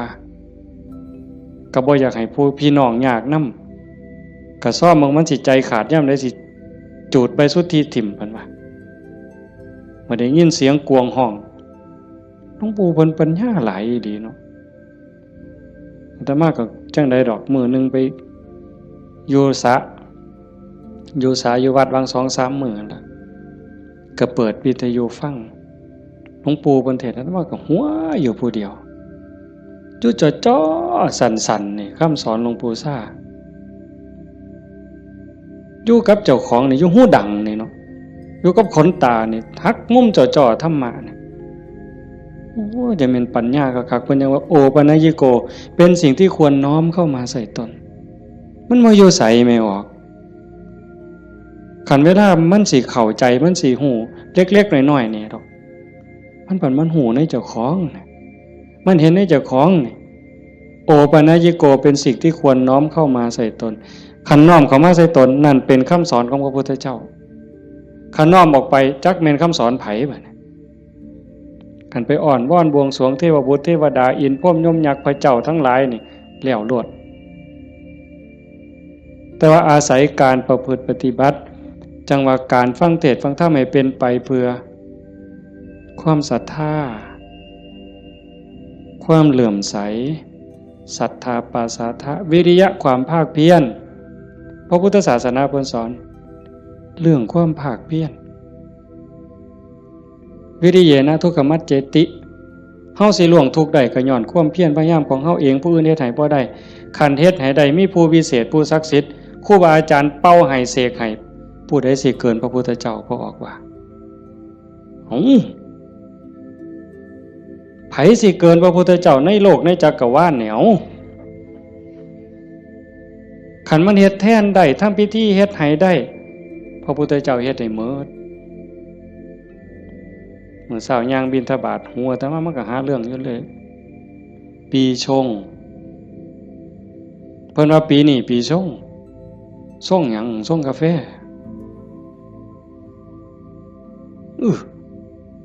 มันยากหยังกับปีกับเดือนนั่นเด้อปีชงเนี่ยเพิ่นนัดกันไปสวดมนต์สะเดาะเคราะห์มื้ออื่นทั้งศรีสะเกษพุ่นผู้ปีชงปีมะยังว่าไว้เฮาบ่เข้าใจปานใดดอกพากันไปสวดไปสะเดาะเคราะห์ไปต่อชะตาไผสิเกินพระพุทธเจ้าก็ลองเบิ่ง ขันมันเป็นจังสันมันเฮ็ดจังสันพระพุทธเจ้าเฮ็ดมื้ออันไม่ออกมาเฮ็ดนี่ก็ต้องเฮ็ดให้เจ้าของสะเดาะเคราะห์ก็แม่นต่อชะตาก็แม่นเสริมดวงก็แม่นโดยการตั้งสติให้มันฮู้จักอีหยังผิดอีหยังถูกอีหยังควรบ่ควรตรงนี้ตรงมันแม่นพุทธะต้องเฮ็ดแบบนี้เพี้ยนมาจากภพจากศาสตร์คันเฮาบ่มีเชื่อเก่าไม่ออกคันว่ามีเชื่อของนักบวชนักปฏิบัติเป็นเชื่อเป็นอย่างเป็นเผ่าเป็นพันธุ์ไว้ตั้งแต่อดีตเฮาบ่มีมือมาเฮ็ดจังซี่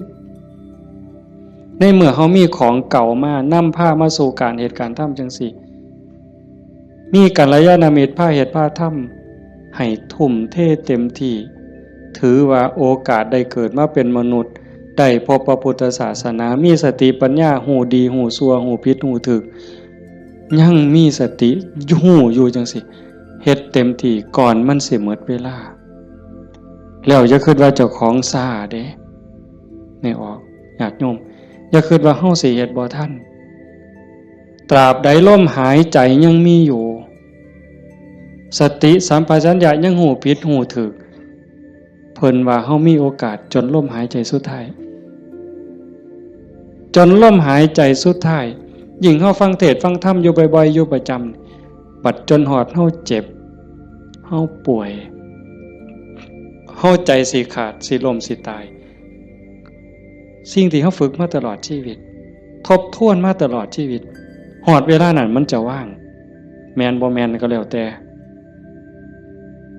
สิว่างว่ามันเอาบ่ได้แล้วร่างกายบ่แม่นของเฮาสังขารบ่แม่นของเฮาสรรพสิ่งในโลกบ่แม่นของเฮาดินดอนตอนหญ้าบ่แม่นของเฮาแม้แต่สังขารร่างกายก็สิทิ่มอยู่ไว้ๆนี่ว่างเด้ปล่อยเด้ตัวอย่างที่อาตมาได้พบมาญาติธรรมวันที่9 พฤศจิกายนอาตมาว่าจะพาไปสวดมนต์ที่พระใหญ่อำเภอเขืองในเพิ่นนิมนต์ไปเทศน์ก็เลยประกาศชวนญาติชวนโยมไปญาติธรรมกลุ่มหนึ่งผู้เฒ่าหน่อยที่สุดก็60แต่ส่วนใหญ่70ขึ้นไปเกิดอุบัติเหตุโยมอาจจะได้ยินข่าวอยู่ว่าจัก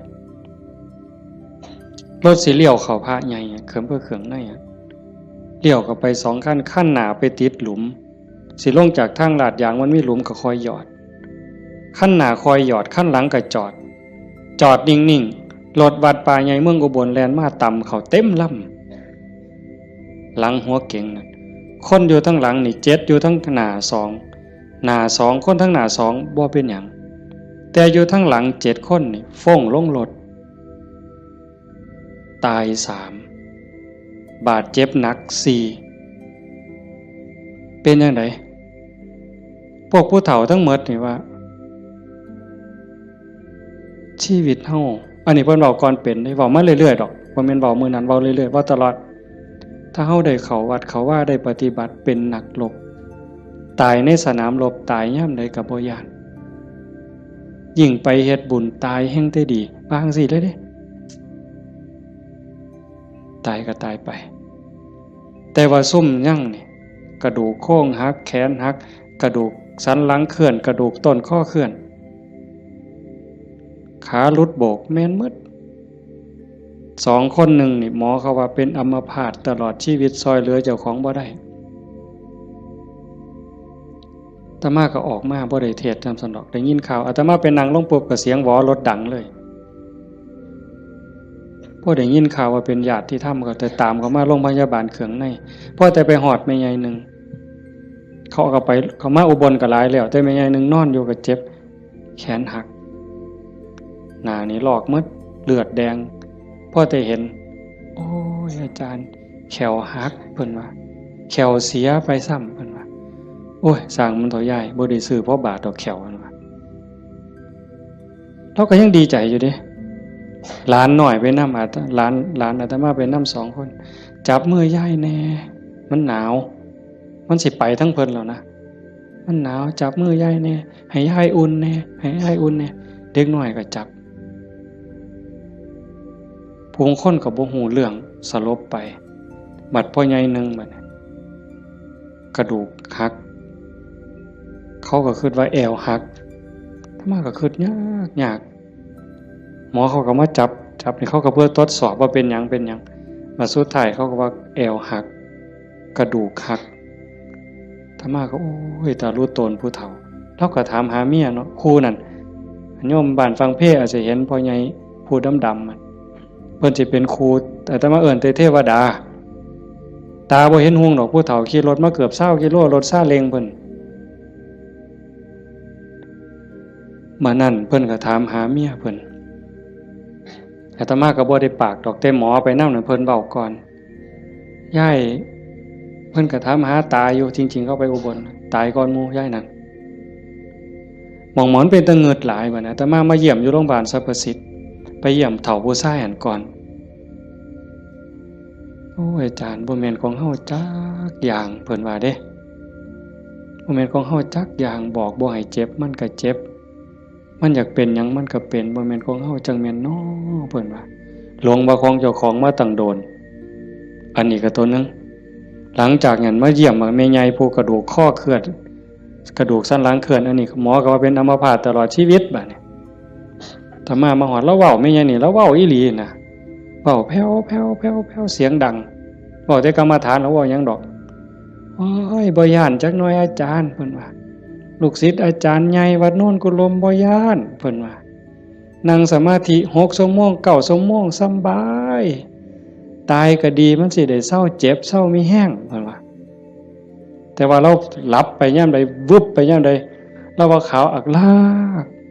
นี่มองเราอุ่นคือมันสิใจขาด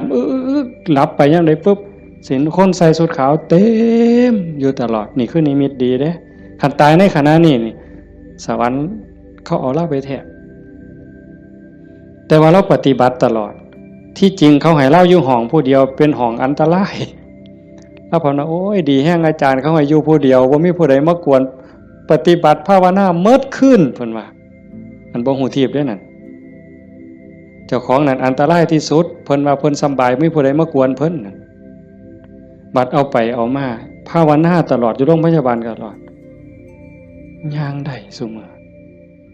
หมอว่าสิเป็นอัมพาตตลอดทั้ง2เท่านี่ตลอดชีวิตเลยซอยเหลือตัวเองบ่ได้แท้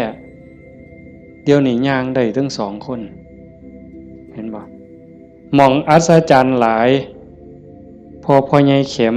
นี่แม่ใหญ่ต้องค้ำเมียตายพ่อใหญ่ต้องเข็มพ่อใหญ่เข็มนี่คือทรมานตอนนี้ก็ย่างแล้วโยมแม่ใหญ่สวัสดิ์น้องสาวนั่นตายแล้วอีกผู้นึง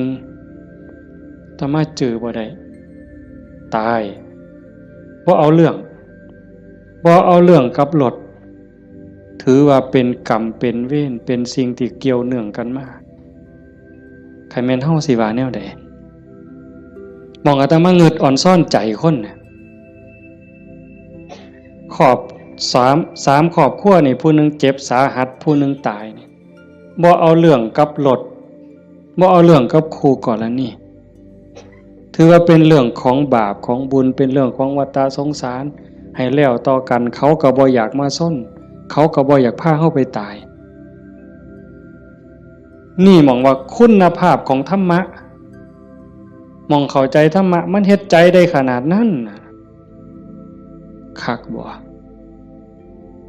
มื้อนี้แม่ใหญ่นึงผู้เตรียมเนี่ยเผาไปวาง 2-3 มื้ออายุ89 ปี7 เดือนผู้หญิงเด้เลี้ยงลูกเมียใหม่ผัวเพิ่นไปมีเมียใหม่เพิ่นบ่เครียดเมียใหม่ออกลูกเพิ่นเอามาเลี้ยงพร้อมเอาไม่ออกเฮ็ดได้บ่ นี่คือน้ำใจคนนะ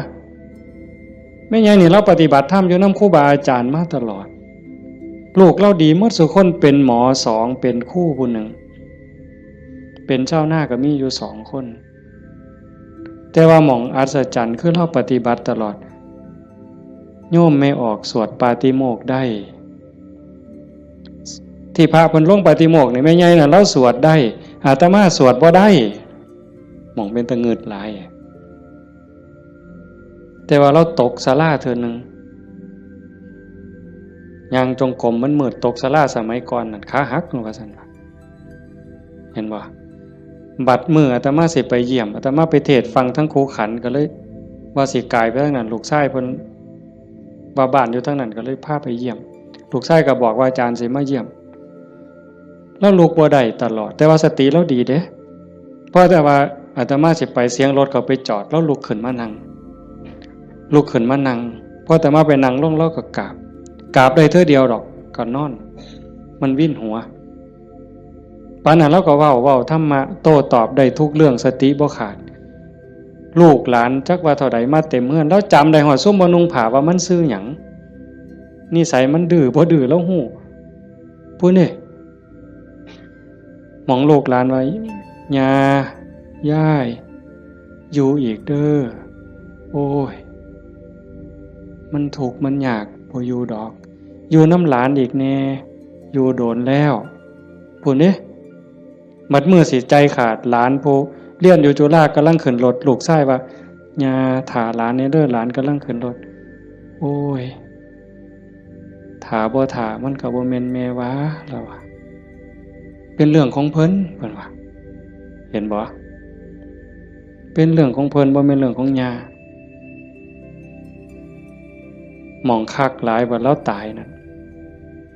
แล้วนอนแต่แข้งข้างขวาเลียนแบบพระพุทธเจ้าเลยสติจำได้มือสิตายแล้วกินข้าว3เทื่อได้กินข้าวปกติเว้าได้ปกติเพียงแต่ว่านอนไปแล้วก็มาหลับเอาตอนมาดับไปตอนตี 4คนตายลูกนี่เป็นหมอ2แล้วก็หลานเป็นหมออีกผู้นึงมันบ่เข้าในทฤษฎีอะโยมพวกนี้อยู่นำคนตายมาตลอดลูกหลานสาวอยู่ห้องชันสูตรพลิกศพพร้อมคนตายเขาพิสูจน์ว่ามันจะเย็นไม่ไงนี่แล้วอุ่นบัดเนี่ยตายไปแล้วจากตี 4กว่าๆจนฮอด 5 โมงเช้าเอาเขาลงแล้วยังอุ่นอยู่แต่เฮ็ดจังได๋บ่ได้เพิ่นก็ลูกชายเพิ่นก็โทรมาถามอาจารย์สิว่าแนวใดแต่มาเลยว่าบ่ต้องฉีดยาเด้อสิฟื้นหรือบ่ฟื้นเฮาบ่คิดดอกแต่ว่าบ่ต้องฉีดยาก็บ่ฉีดอยู่จักมือหลายมือเติบ4-5 คืนพุ่นล่ะแต่มาก็บ่เจอบัดฮอดมื้อสิเผาบัดเนี่ยลูกชายเพิ่นก็โทรมาถามประมาณ3 โมงกว่าเนี่ยอาจารย์เฮ็ดจังได๋บัดเทื่อเปิดโลงออกมานี่หาแม่ยังอุ่นอยู่คือเก่าเนี่ยสิเฮ็ดแนวใดเพิ่นว่าโอ้อาตมาก็บอกบ่ถูกดอกโยมไขเบิ่งซะก่อนว่าซั่นแต่ว่าใส่เพิ่นใส่ตู้โรงเย็นอยู่แต่มันเย็นทั้งหลังนะอาตมาก็เลยว่าเอากันจัก 4 โมงก็จังถอดปลั๊กออกเบิ่งเด้อถอดปลั๊กออกเบิ่งเพื่อให้มันปรับสภาพเพราะว่าตัวเย็นนี่มันอาจจะเป็นจากเครื่องใส่ไฟฟ้าหอดประมาณเฮาจะออกประมาณบ่ายโมงก็หากะลามันอุ่นมันยังอยู่ก็จังว่ากันอีกเทื่อนึงบัดสุดท้ายก็แม่นหมดอยู่ดอกเพิ่นว่าอาจารย์ประมาณเที่ยงนี่เพิ่นโทรมาก็บ่เย็นปานใดแต่ว่าย้ายบ่แข็งเพิ่นว่าเย็นอยู่แต่ว่ามันบ่แข็งคือทั่วไปคันจังซี่ก็หมดไปตามธรรมชาติก็เฮ็ดไปเด้อคือที่เว้าให้โยมฟังนี่หมายความว่าอย่าให้เราปฏิบัติมาตลอดจิตใจเราดีแล้วงามบ่เคยด่าไผจักเทื่อลูกว่าลูกเมียใหม่เขาผัวก็อยู่นำเมียใหม่นี่เอาลูกมาเลี้ยงแล้วก็ป้อนข้าวทอกันนี่เลี้ยงซ่ากันป้อนปลาป้อนข้าวก็บ่ให้ลูกเจ้าของคำใหญ่กลัวเด้คำทอกันอาบน้ำให้ก็คือกันสอนก็คือกันฮักทอกันใจคนน่ะมันจังว่าคันมันได้ฝึกได้ฝนมันมีธรรมมันก็สุดยอดอยู่นี่โยมพ่อใหญ่พาเฮาประพฤติปฏิบัติเฮ็ดงานจังซี่เฮามาประพฤติปฏิบัติสูงสุดก็เพื่อยกจิตยกใจเด้อสรุปตรงนี้เด้อบุญนั่นเป็นของตายจังได๋เฮาก็ได้เต็มที่อยู่แล้วแต่สิ่งสำคัญน่ะให้ยกจิตยกใจเจ้าของให้มันสูงขึ้นจากอำนาจของความโลภความโกรธความหลงความอิจฉาริษยาอาฆาตพยาบาทจองเวรน้อยเนื้อต่ำใจเฮาสิเอาชนะมันได้เฮาสิสูงขึ้นกว่าอำนาจของกิเลสได้ย้อนโยมสังเกตใจเจ้าของย่ามตาเห็นหูได้ยินจมูกได้กินลิ้นได้รสท่านเฝ้าไปเสื่อมันอย่าไปหักไปสร้างน้ำมันนิ่งแล้วสังเกตความรู้สึก สังเกตความคิดสังเกตความรู้สึกถ้ามันเอียงไปทั้งโลภหลายก็บอกว่าเจ้าของนั้นขี้โลภหลายอยู่ค่อยถอนออกหัดบริจาคหัดแบ่งหัดปันถ้ามันโกรธหลายเห็นอันใดผิดหูผิดตาแล้วงุดงิดห้นหวยขึ้นเป็นตาสร้างขึ้นมาหูจากมันปรับแล้วก็หูจากเมตตาเขาก็คือเฮานั่นล่ะเขาบ่ทันหูเขาจึงเป็นจังซั่นหูจักให้อภัยฝึกไปคอยยกระดับดวงจิตขึ้นมาให้เข้าใจว่าพระพุทธเจ้าบ่ได้สอนให้เฮาทุกข์พระพุทธศาสนาสอนให้เฮาพ้นทุกข์โกรธก็คือทุกข์โลภก็คือทุกข์หลงก็คือทุกข์เป็นเหตุให้ทุกข์เฮาก็ต้องดับเหตุมันเฮ็ดให้จิตใจเป็นกลางๆฮักผู้อื่นคือฮักเจ้าของหวังดีต่อผู้อื่นคือหวังดีต่อเจ้าของนั่นจิตใจเฮาจะดีขึ้นงามขึ้นมื้อนี้สมควรแก่การเวลาใส่เวลามาหลายเติบชั่วโมงหนึ่งกับ40กว่านาทีเนาะสมควรแก่การเวลาท้ายที่สุดก็ขออนุโมทนาสาธุกับญาติโยมผู้เป็นเจ้าภาพผู้เป็นเจ้าของสถานที่และก็ญาติธรรมที่มาจากที่ไกลมาร่วมประพฤติปฏิบัติบำเพ็ญบุญบำเพ็ญกุศลยกระดับดวงจิตดวงใจของเจ้าของให้สูงขึ้นงามขึ้นท้ายที่สุดก็ขออาราธนาอ้างอิงเอาอำนาจแห่งคุณพระศรีรัตนตรัยคุณของพระพุทธเจ้าพระธรรมพระสงฆ์และอำนาจแห่งบุญกุศลคุณงามความดีที่มีทั้งหมดทั้งมวลในสากลและจักรวาลจงหลอมร่วมเป็นตบะเป็นเดชะเป็นพลวะปัจจัยอำนวยหนุนส่งให้ญาติโยมสุขสุขคนจงเป็นผู้แกล้วกล้าอาจหาญร่าเริงในการสร้างบุญสร้างกุศลสร้างคุณงามความดีให้ยิ่งขึ้นไปให้เป็นผู้เจริญงอกงามในจตุรพิธพรชัยคืออายุวรรณะสุขภาละปฏิภาณธรรมสารสมบัติให้เป็นผู้มีสัมมาทิฏฐิมีโอกาสประพฤติธรรมปฏิบัติธรรมให้ได้เข้าถึงธรรมที่บ่ทันได้เข้าถึงได้หูแจ้งธรรมที่บ่ทันได้หูแจ้งจนสามารถนำตนให้พ้นทุกข์ปรารถนาสิ่งหนึ่งประการใดหากเป็นไปโดยชอบประกอบโดยธรรมก็ขอให้ความหวังความปรารถนานั้นจงสำเร็จทุกประการมีความสุขกายสุขใจโดยทั่วกันทุกท่านทุกคนเทอญ